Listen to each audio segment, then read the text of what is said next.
নারায়ণগঞ্জের সিদ্ধিরগঞ্জ ধনকুণ্ডা এলাকায় পরকীয়ায় আসক্ত টিকটকার সোনালীর অনৈতিক কর্মকাণ্ডে বাধা দেয়ায় হাসিনা বেগমের বাড়িতে পেট্রোল ঢেলে আগুন দেওয়ার চেষ্টা, তাকে রক্তাক্ত জখম ও সবশেষ তার ছেলে আরমান সহ পরিবারের সবার বিরুদ্ধে সাজানো ধর্ষণ চেষ্টার মামলা দিয়ে হয়রানি করার অভিযোগ উঠেছে।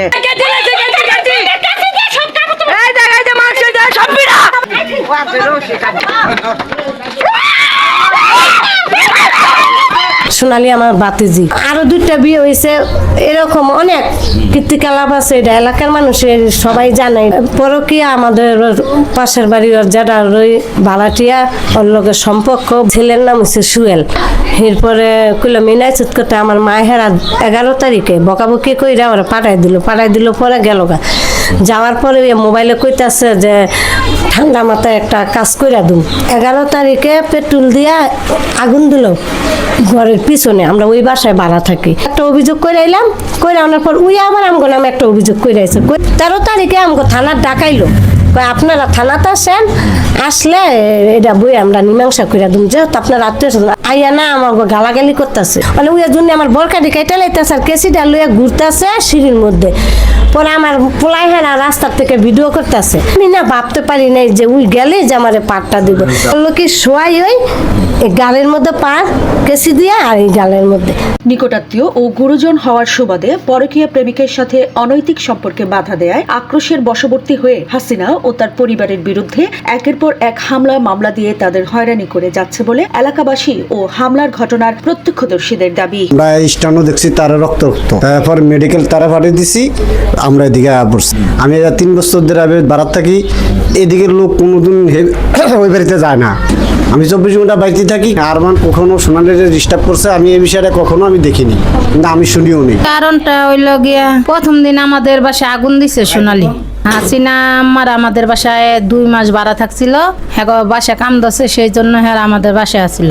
পরে ওরা ঝগড়া লেগে আমাদের বাসায় আগুন দিছে রাত্রে 1:15 এই যে একটা তক্কাতকি লেগে বেশি কিছু না লাগছিল। অনেকটা সেরার লগে হাসিনা জব দিছে। এটা জব দিছে পরে যে তুই এরম করস কে, তুই বাজ্যা। তক্কাতকি লাগার পরে সোনালী বলে ঠান্ডা মাথায় কাম করে দেবো। তো সোনালীরে যে দর্শনের চেষ্টা করছে আর মানে এইটা আমরা দেখিও নেই, এরকম কিছু শুনিও নেই। আমি নামাজ পড়াইছি, পরে দোকানে বসা পরে অনেক হামতাম শোনার পরে দেখি ওই দোতলা থেকে দেখি সোনালী একটা কেসকে হাতে নেওয়া হুমকে দিতে আছে, কাটাকাটি করতে আছে।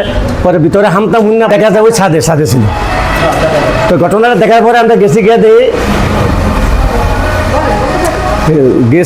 ওই সিঁড়ি গোড়া ফুকিটা দিয়ে সোনালী সিঁড়ি গোড়া দাঁড়ায় রয়েছি।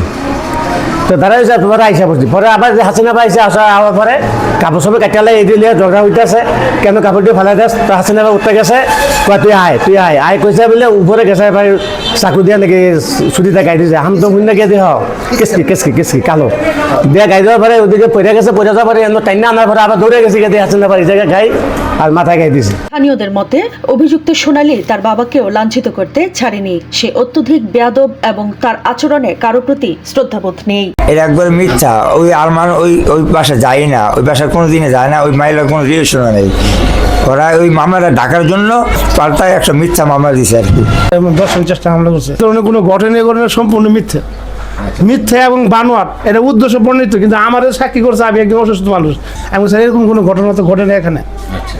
ঘটনা করতে শুধু মারামারি ঘটনা, আর বাকি কিছুই না। আর মামলা যে যাদেরকে উল্লেখ করা আছে ওই মারামারি স্থলে মানে উপস্থিতি ওরা ছিল না। ও কেচিংয়ে রাখতেছে আয় কি আয় বিয়ায়। আম্মু আবার সিঁড়ি উঠে গেছে ওর সামনে, আম্মুরে কোথায় ও কেচি দিয়ে পার দেওয়া শুরু করছে। আমি নিজেই আম্মুরে নিয়ে হসপিটালে গেছি। আমি শুনলাম যে আমার নামে নাকি ধর্ষণ মামলা দিছে। এটা এলাকার মানুষ জানে যে আমি কিরকম, আমার চলাফেরাও জানে আমি কিরকম। যদি এলাকার মানুষ বলে যে এরকম ঘটনা ঘটছে তাহলে আমি সব মাথা বাইত্যা নিমু। সোনালী একটা মানে বহুরূপী লোক, লোক সুবিধা না আর কি, বুঝলেন, মানুষের প্রতারণা করে। সোনালী কিছু করে না, আপনি এই টিকটক করে আর এই যে বিভিন্ন আপনার নাচ গানে গিয়ে আপনার অংশগ্রহণ করে আর কি। আর এই যে এরকম মানুষের প্রতারণা করে আর কি। এলাকাবাসী ভুক্তভোগী অসহায় হাসিনাকে মারধর ও পরিবার সহ তার বিরুদ্ধে করা মিথ্যে মামলার সুষ্ঠু তদন্ত ও সমাধান সহ অভিযুক্ত সোনালীর উপযুক্ত শাস্তি দাবি করেন।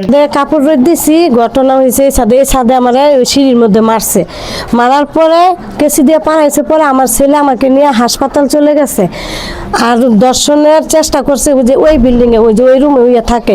তাহলে আমার ছেলে যদি আমার হাসপাতালে লয়ে গেল তারপরে ওরা দর্শনের অপচেষ্টা কনসুম করলো, এটার লেগে আমি বিচার চাই। নারায়ণগঞ্জের সিদ্ধিরগঞ্জ থেকে সোনিয়া দেওয়ান প্রীতি, ঢাকার নিউজ।